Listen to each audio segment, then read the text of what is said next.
umiinit ang nangyari sa Senado, palitan ng liderato. Ito ho ay lahat ay may kaugnayan sa namumuno sa bayan natin.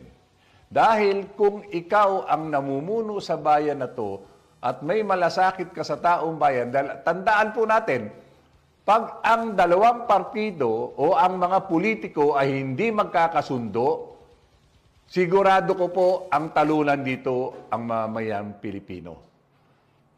Ngayon po, ang bawat isang Pilipino ngayon ay may utang ng 200,000 bawat isa. Ultimo, yung bagong panganak.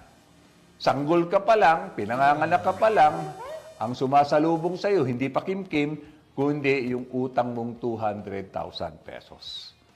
Pero nakapagtataka, dahil imbis na ayusin ang kanyang pamilya, ay lalo pang nagkawatak-watak.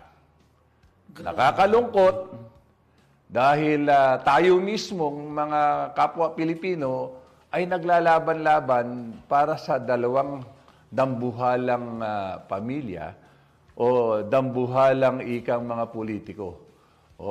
Ang utang nga ng bansa natin ngayon, hindi na, ang hirap na bilangin eh. Biro mo, 18.49 trillion ang utang ng bansa natin. Hayop talaga! Ay, nako.